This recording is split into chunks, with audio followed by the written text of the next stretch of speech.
Halo, selamat datang di program yang baru dari OHSA, OFM, podcastnya OHSA FKM Unsri.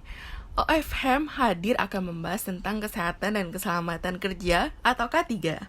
Tentunya bersama saya di sini Cika dan narasumber kita yang luar biasa yang akan membagikan informasi dan pengalaman menariknya. Kak Ahmad Tohari.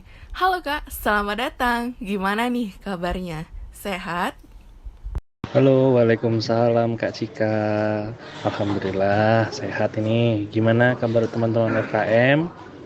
Alhamdulillah Kak kalau gitu. Teman-teman FKM tentunya tetap sehat Kak di masa pandemi ini. Dan harus tetap jaga kesehatan. Oke, kita balik lagi ke pepatah lama nih Kak. Kalau tak kenal maka tak sayang. Boleh dong buat Kak Toha perkenalan dulu buat teman-teman pendengar OFM.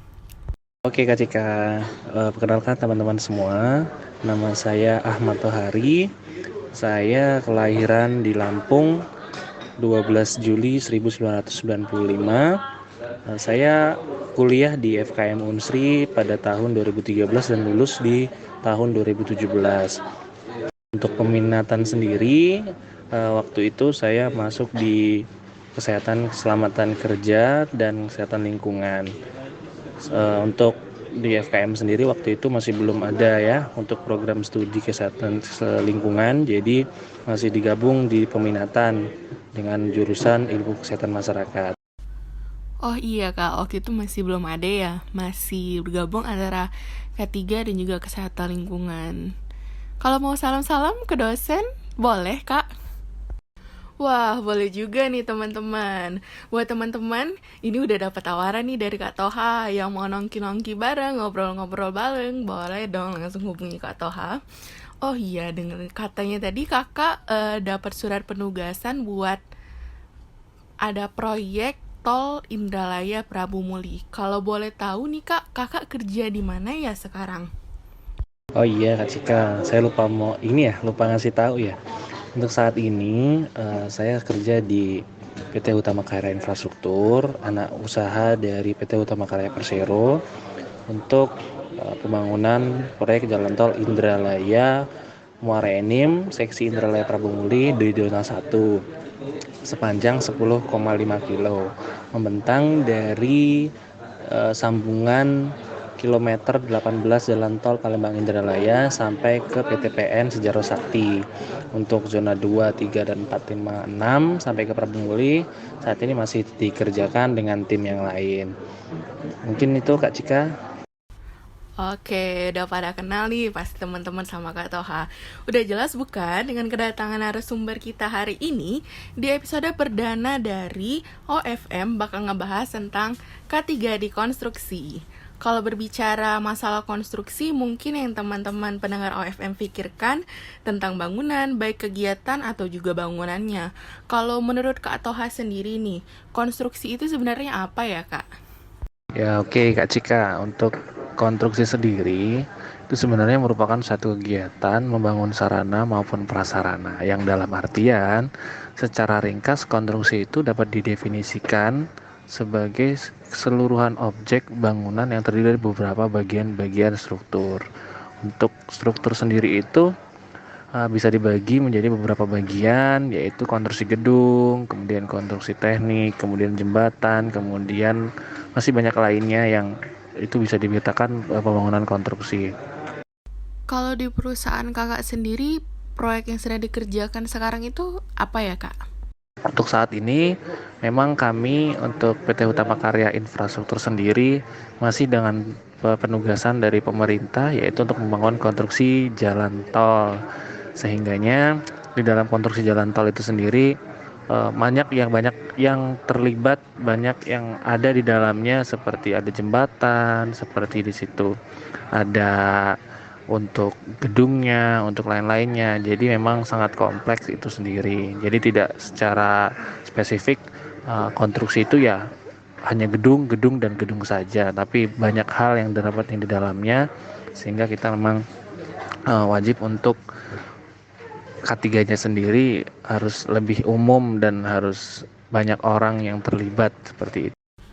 Oke, kalau gitu Kak, berarti seperti yang Kak Toha bilang tadi ya, semoga teman-teman pendengar OFM nggak mikir tentang konstruksi itu tentang gedung-gedung selalu ya, karena konstruksi juga seperti tempat Kak Toha bekerja di PT Utama Karya Infrastruktur ini biasanya tentang membangun jembatan, juga sekarang ditugaskan untuk membangun tol, kayak gitu.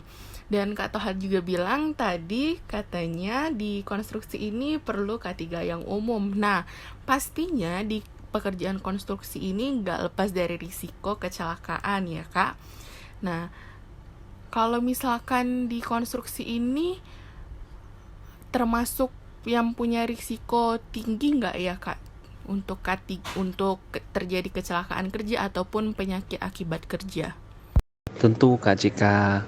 Jadi untuk pekerjaan konstruksi ini sendiri sebenarnya juga masuk dalam resiko tinggi, tapi emang ada beberapa pembagian, ada yang resiko rendah, resiko sedang, dan resiko tinggi sesuai dengan prosedur yang sudah ada di PT Utama Karya Infrastruktur, mana pembagiannya seperti apa. Nah, itu kan juga untuk permit kerja kita pembagiannya seperti apa. Berarti menyesuaikan dengan kategori pekerjaannya juga ya Kak? Itu untuk data sendiri dari kementerian atau Kemenaker di Republik Indonesia ini sendiri, Pak Chandra Kurniawan juga pernah mengatakan bahwasannya pekerja konstruksi ini sendiri sebenarnya hanya 6% dari total jumlah pekerja. Namun kecelakaan kerjanya memang yang paling relatif tinggi, yaitu sekitar 31,9% dari total kecelakaan secara keseluruhan yang ada di Indonesia. Itu kenapa hal ini demikian, Mbak TK? Karena memang konstruksi sendiri masih ketiganya itu dibilang cukup lemah karena apa? Terkait dengan pekerjanya itu sendiri memang masih banyak yang masih perlu pelatihan terkait dengan IK3 itu sendiri. Sosialisasi masih sangat dibutuhkan. Bahkan untuk pekerjaan yang di ketinggian ini dari 31% tadi kecelakaannya, itu yang paling tinggi itu jatuh dari ketinggian sebanyak 26%. Kemudian 12%-nya itu terbentur dan 9%-nya itu tertimpa. Untuk di pekerjaan konstruksi sendiri, itu datanya seperti itu Kak Cika. Biasanya kalau pekerjaan yang punya risiko tinggi di konstruksi itu pekerjaannya seperti apa Kak? Maksudnya kegiatannya? Kegiatan apa? Untuk pekerjaan resiko untuk di jalan tol ini sendiri itu tidak jauh beda juga. Untuk resiko-resiko yang paling tinggi memang ada di pekerjaan jatuh dari ketinggian, kemudian tertimpa material, seperti ada juga tertimpa alat berat, kemudian kena manuver alat, terus kemudian jatuh dalam galian, tertimpa atau terkubur tanah, longsoran. Nah, hal-hal inilah yang memang wajib adanya K3 di dalam konstruksi itu sendiri guna untuk melakukan identifikasi terhadap bahaya-bahaya tersebut, sehingga identifikasi tersebut dapat diimplementasikan di lapangan untuk penggunaan alat-alat keselamatan apa saja yang wajib digunakan. Misalkan untuk kerja di ketinggian ya ada full body harness tentunya, kemudian APD-nya lengkap, kemudian alat-alat pelindung diri lainnya, penunjang lainnya seperti handrail, kemudian safety net, kemudian akses tangga pun wajib untuk kita laksanakan inspeksi. Nah, hal-hal inilah yang wajib dilakukan personil K3 yang ada di pekerjaan konstruksi untuk menekan data-data tersebut agar tidak semakin tinggi lagi Kak Cika. Ini data ini disebutkan sama Pak Chandra Kurniawan ini pada tahun 2019. Sehingganya mudah-mudahan tahun 2020 ini data tidak semakin tinggi untuk kecelakaan kerja itu sendiri. Ya, mudah-mudahan nanti teman-teman FKM Unsri yang bisa bekerja pada K3 untuk di perusahaan-perusahaan dapat membantu pemerintah untuk menekan angka kecelakaan kerja itu sendiri, baik kecelakaan kerja secara konstruksi ataupun di industri-industri lainnya. Mungkin itu Kak Cika, terima kasih. Jadi seperti itu ya Kak. risikonya sama saja ya, untuk jadi kecelakaan kerjanya, jatuh dari ketinggian, bisa juga terbentur atau juga tertimpa kayak gitu. Nah, kalau misalkan di perusahaan atau tempat kakak kerja sendiri nih kak, biasanya kegiatan K3-nya itu apa aja ya kak? Oke Kak Cika, untuk K3 di sini sendiri, untuk DPT Utama Karya Infrastruktur ini, kita divisinya itu namanya QHSE. Untuk sementara ini, sebelum ada surat perubahan yang terbaru. QHSE itu sendiri, Q-nya itu quality, H-nya itu health, S-nya itu safety, dan E-nya itu environment. Jadi memang di dalam divisi ini sendiri ada kegiatan terkait dengan quality assurance-nya, kemudian safety-nya itu sendiri ya terkait dengan aspek K3 safety-nya, terus health-nya itu sendiri terkait aspek kesehatan pekerja, kemudian tentunya yang enviro-nya itu terkait dengan aspek lingkungan yang terdampak untuk pembangunan jalan tol ini sendiri. Oke, jadi namanya KHSE. Kalau kakak sendiri di bagian apa ya kak? Karena memang saya bertugasnya untuk menjadi safety officer, jadi yang akan saya jelaskan terkait dengan aspek safety-nya itu sendiri ya Kak Cika. Untuk safety itu sendiri, untuk di proyek jalan tol ya seperti biasa, sama pada umumnya proyek ataupun pekerjaan lainnya terkait dengan aspek safety. Untuk kami sendiri itu ada yang namanya proses administrasi, ada yang namanya inspeksi, untuk kemudian ada yang pengecekan di lapangan, kemudian ada audit dan lain-lainnya. Untuk administrasi sendiri ya seperti biasa, seperti yang lainnya. Ada laporan harian, ada laporan mingguan, ada laporan bulanan, kemudian ada laporan triwulan, ada laporan semester, ada laporan tahunan. Ya intinya sama saja. Jadi untuk pelaporan eksternal juga ada yang ke Disnaker, kemudian ada dengan owner, ada yang dengan lain-lainnya. Kemudian untuk internal sendiri ya kita sudah menggunakan sistem yang namanya e-smart Kak. Jadi memang pelaporan kita berusaha untuk meminimalisir kertas, sehingga laporan harian, mingguan, dan bulanan secara internal kita dengan kantor pusat memang sudah basicnya sudah online. Jadi setiap hari kita harus wajib melaporkan, mingguannya kita dilaporkan, ada yang laporan terkait dengan unsafe action, unsafe condition, kemudian laporan peka dan lain-lainnya. Oke, untuk aspek administrasi biasanya kegiatannya itu seperti pembuatan laporan-laporan seperti itu ya kak. Kalau misalkan untuk aspek lapangannya kegiatannya seperti apa ya kak? Nah, jadi untuk yang aspek di lapangan ya seperti halnya dengan yang lainnya Kak, kita sudah buatkan matriks program kerja yang kita breakdown mingguan, kemudian kita buat secara bulanan, periodik, kemudian kita buat tahunan. Untuk periode mingguan itu sendiri kita buat rencana dan realisasi. Untuk rencana kita akan melakukan apa saja program yang akan kita lakukan untuk minggu ke depan.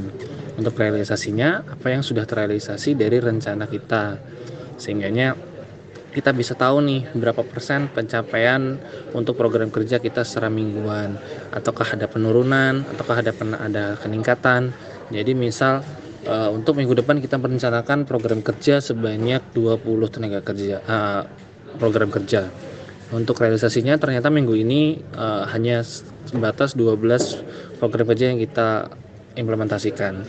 Nah, itu akan nanti kita evaluasi apa saja yang kurang, sehingga nanti minggu depannya lagi itu akan ada peningkatan terkait dengan pencapaian program kerja itu sendiri. Untuk program-program basic yang ada di lapangan ya tentunya kita melaksanakan identifikasi bahaya yang ada di lapangan itu sendiri Kak Cika.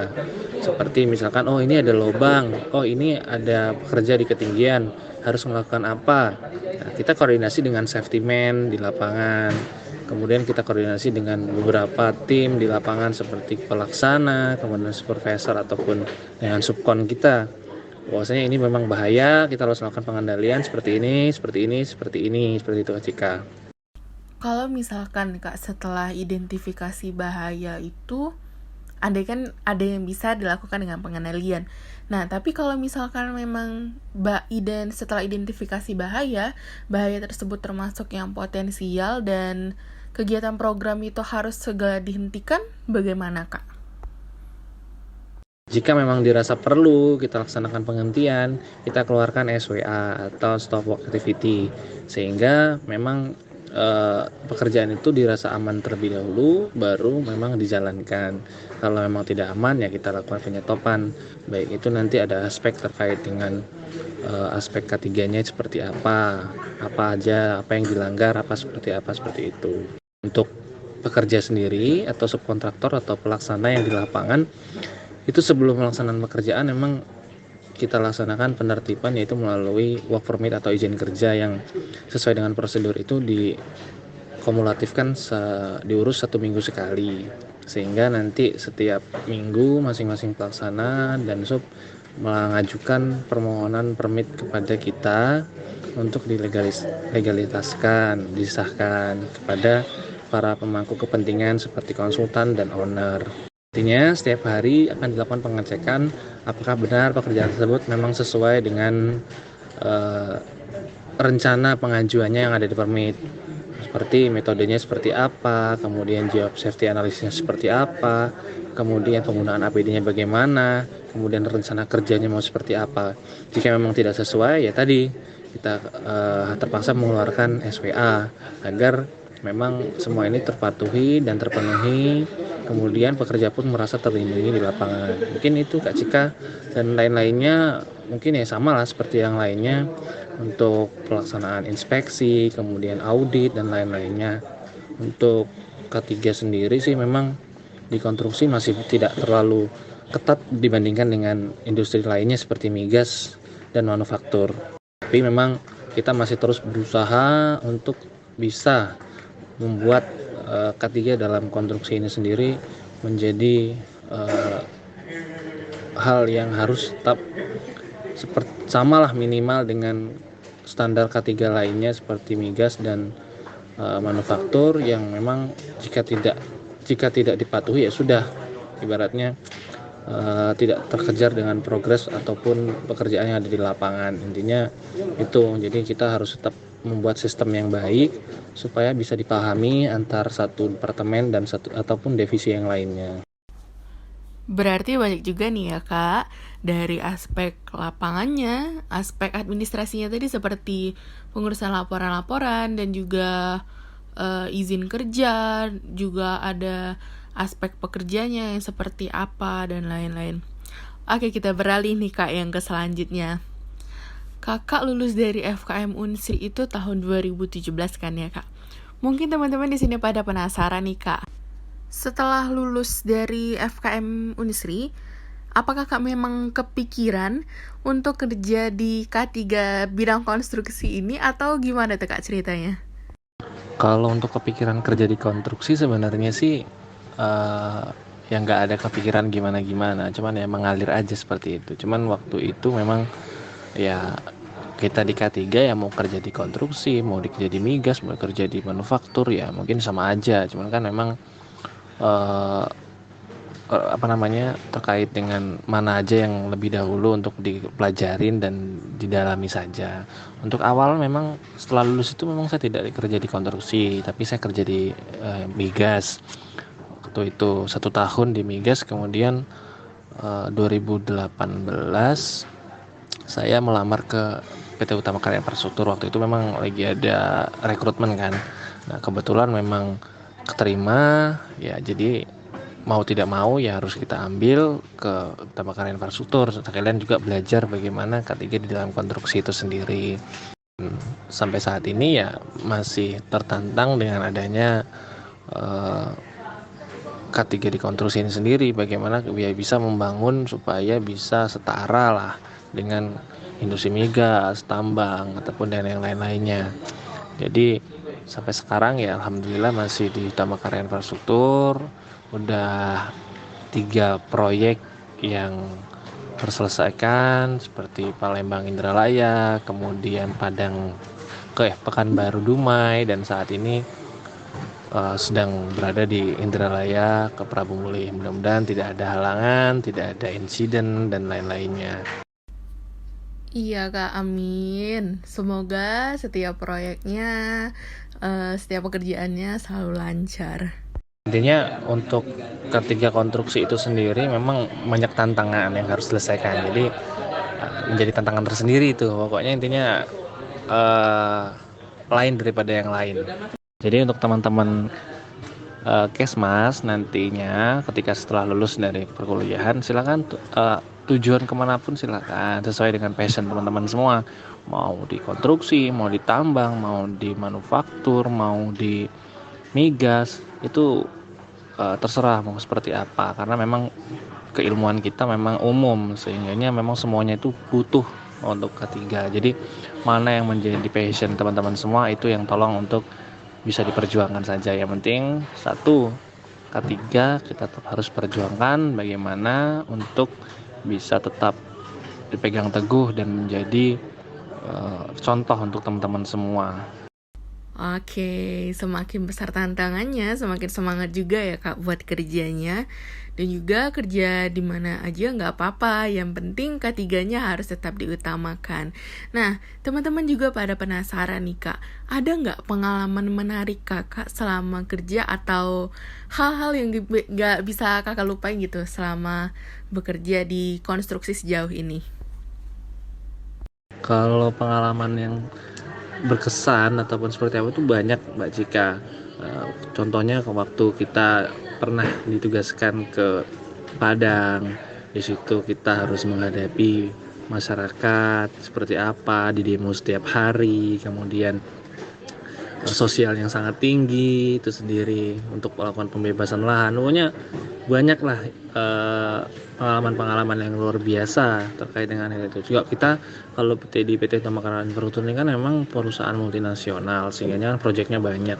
Kita bisa bertemu dengan teman-teman praktisi K3 ya dari semua wilayah di seluruh Indonesia. Kita dikumpulkan untuk dilaksanakan temu ataupun sosialisasi, kemudian terkait dengan pelatihan juga kita dilatihkan oleh perusahaan. Jadi memang sangat menarik untuk di konstruksi sendiri, khususnya untuk perusahaan kami seperti itu.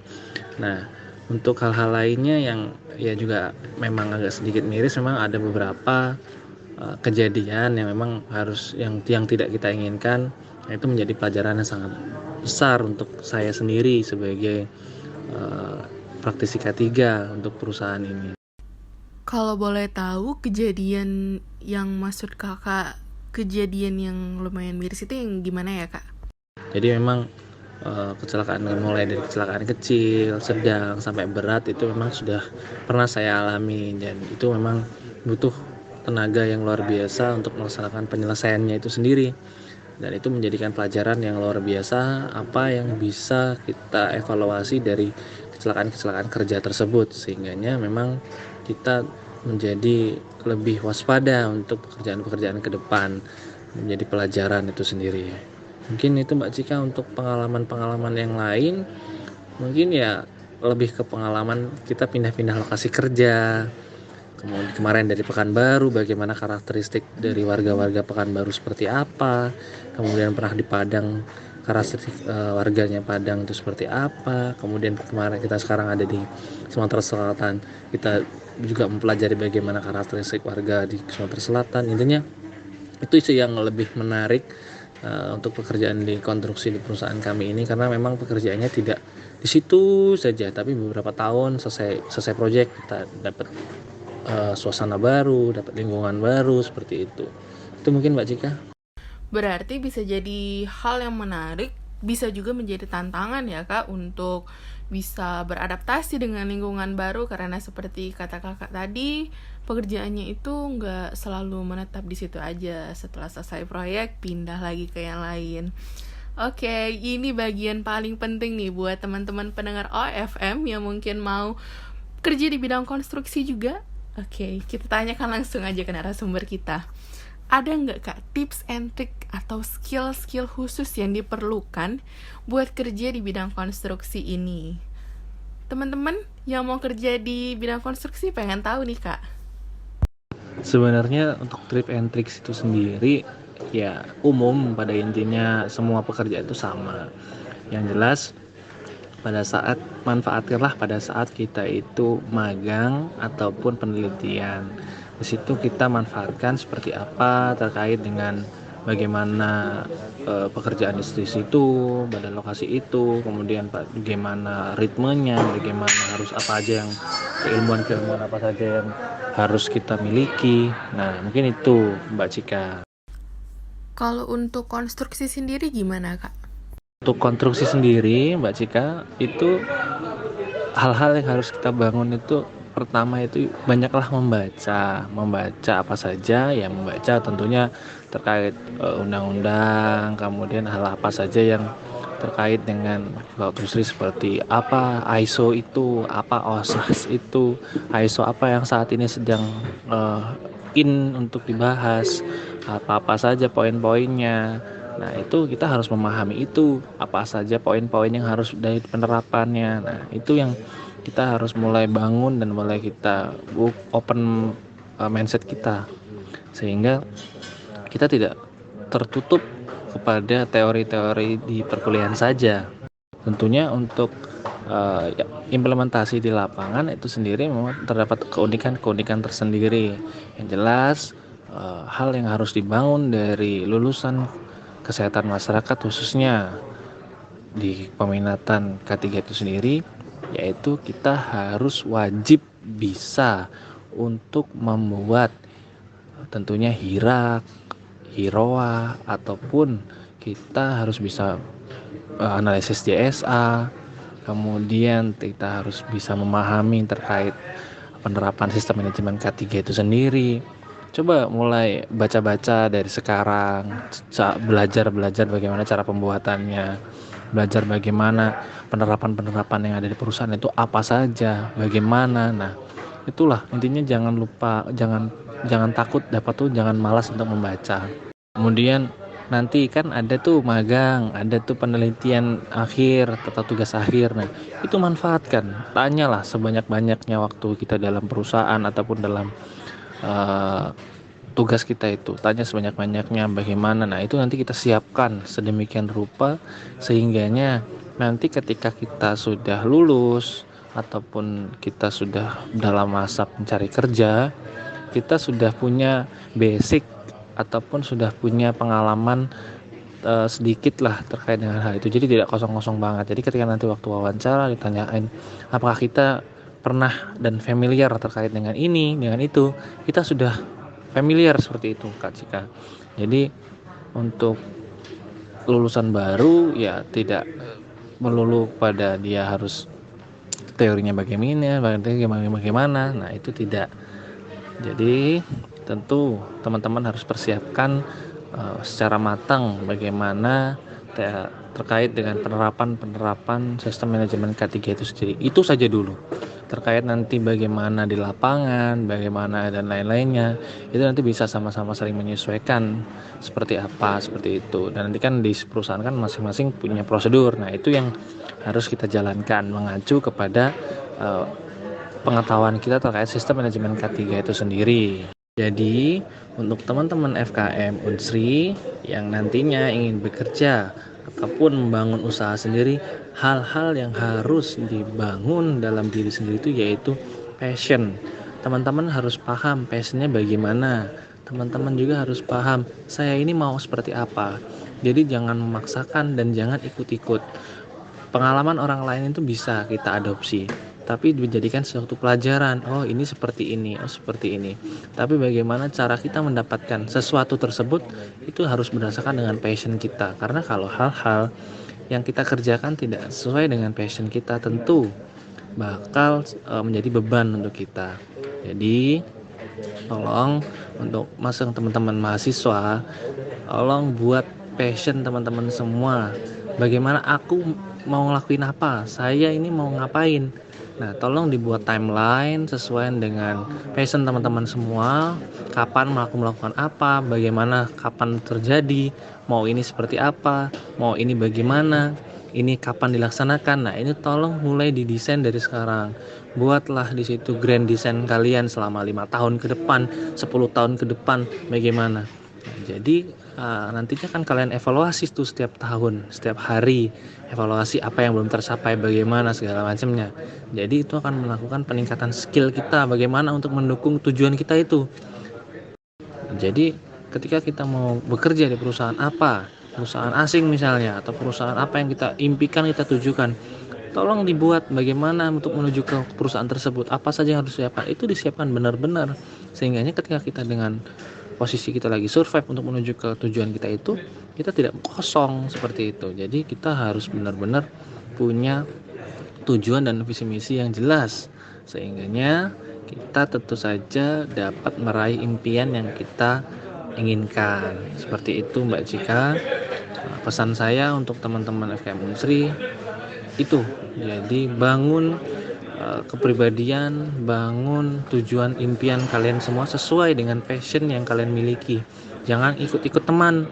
Wah, kayaknya ke sini enak nih, kayaknya ke sini enak nih. Jangan. Tapi passion kalian seperti apa, itu tolong ditekunin dan dibangun sebagainya. Insya Allah ketika kita bekerja atau berusaha sesuai dengan passion kita, sukses akan di depan mata kita. Iya, insya Allah sukses semua. Kuncinya adalah passion ya kak. Harus sesuai dengan kemampuan dan kemauan diri sendiri, gak ikut-ikutan orang lain. Oke, last one nih kak, sebelum kita selesai. Ada gak kak harapan dari kakak buat OFM ini sendiri? Karena kita tahu OFM ini merupakan program baru dari OSA dan teman-teman jelas pengen program ini tetap berlanjut. Ada nggak kak harapan atau saran? Ya, sebenarnya memang sangat bagus sekali ini untuk kita lanjutkan Mbak Cika, karena memang program ini itu menghimpun para alumni yang sudah menjadi praktisi untuk sharing atau berbagi terkait dengan ilmu K3 yang ada di lokasi pekerjaan. Jadi nanti para mahasiswa-mahasiswa ini, teman-teman kita ini bisa sedikit punya gambaran bagaimana nanti di dunia kerja kita. Nah, jadi untuk masukannya mungkin Mbak Cika terkait dengan OFM ini, bagusnya memang bertemu dengan praktisi tersebut agar memang lebih terbuka, lebih banyak yang bisa dibicarakan, lebih ini segala macamnya. Cuman karena mungkin masih masa pandemi, jadi kita masih harus melaksanakan event ini secara seperti ini. Nah, jadi memang bagusnya nanti ke depan kita bisa besarkan lagi FM ini, kita kumpulkan mungkin nggak cuma satu alumni, mungkin bisa 1, 2, atau 3 alumni sekaligus. Baik, itu nanti bisa kita bandingkan mana nih untuk yang dari konstruksi, ini yang dari tambang, ini yang dari migas, sehingga nanti kita bisa saling tukar pikiran, tukar pemahaman bagaimana terkait dengan pekerjaan-pekerjaan tersebut, sehingga nanti teman-teman di FKM atau teman-teman yang masih kuliah mendapat gambaran dari beberapa praktisi, tidak hanya satu, jadi bisa langsung 3 ataupun 2 seperti itu. Ya, semoga pandemi ini cepat berakhir dan juga FM bisa dilaksanakan secara offline, bisa juga bertemu dengan narasumber yang luar biasa, jadi bisa berdiskusi bersama, dan juga semoga FM akan tetap hadir dengan ide-ide yang inovatif. Oke, buat Kak Toha, terima kasih banyak Kak sudah meluangkan waktunya berbagi informasi dan juga pengalaman menariknya. Terima kasih juga udah kasih tips and trick nih, dan juga saran buat mahasiswa FKM dan juga buat OFM tersendiri. Semoga kakak semakin sukses dan pekerjaannya berjalan dengan lancar, dan semoga tetap selalu sehat di masa pandemi ini ya kak. Terima kasih Kak Toha. Oke, cukup sekian perbincangan kita hari ini bersama narasumber kita yang luar biasa, alumni K3 FKM Unsri, Kak Ahmad Tohari. Semoga bermanfaat untuk teman-teman semua.